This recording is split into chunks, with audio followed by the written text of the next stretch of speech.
Voltaire was a leading figure in turning philosophical France, or at least Paris, from being predominantly Cartesian to being predominantly Newtonian.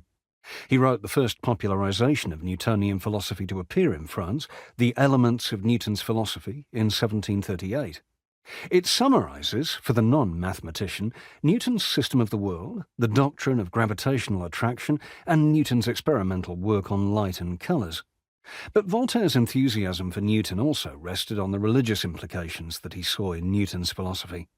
Instead of using Newton's universe to show the omnipresence of God, Voltaire used its mathematical determinacy and law-like structure to support his own position of deism.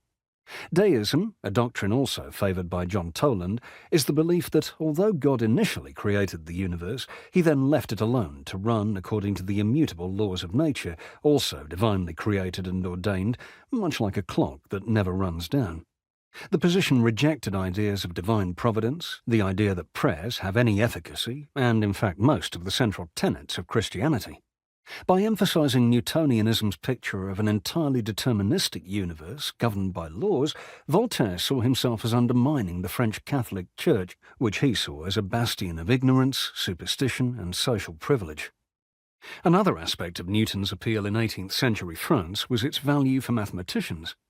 Mathematicians in the Paris Academy of Sciences vigorously defended Newton against the Cartesians in the 1730s, although the translator of Newton's Principia into French in this period, the prominent philosopher and metaphysician Émilie de Châtelet, was, being a woman, never admitted to the Academy, despite her reputation and having been trained by the luminaries Pierre-Louis Maupertuis and Alexis Clairaut.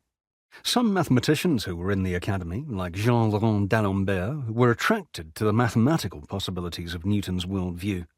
They worked on a completely theoretical mathematical mechanics based on Newton's laws of motion and gravitation that was known as rational mechanics, a term applied by Newton himself.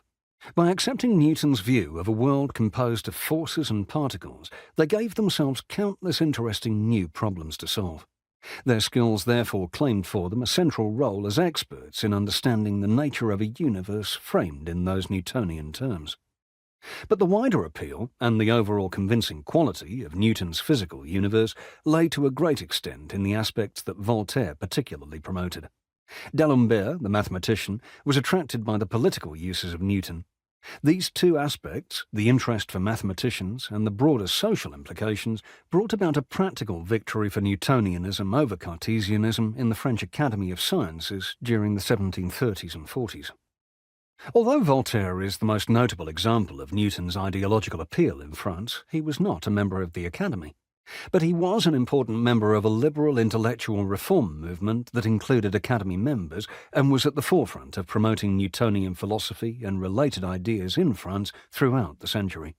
The members of this group are known collectively as the philosophes, and they can be broadly characterized as pamphleteers and professional writers.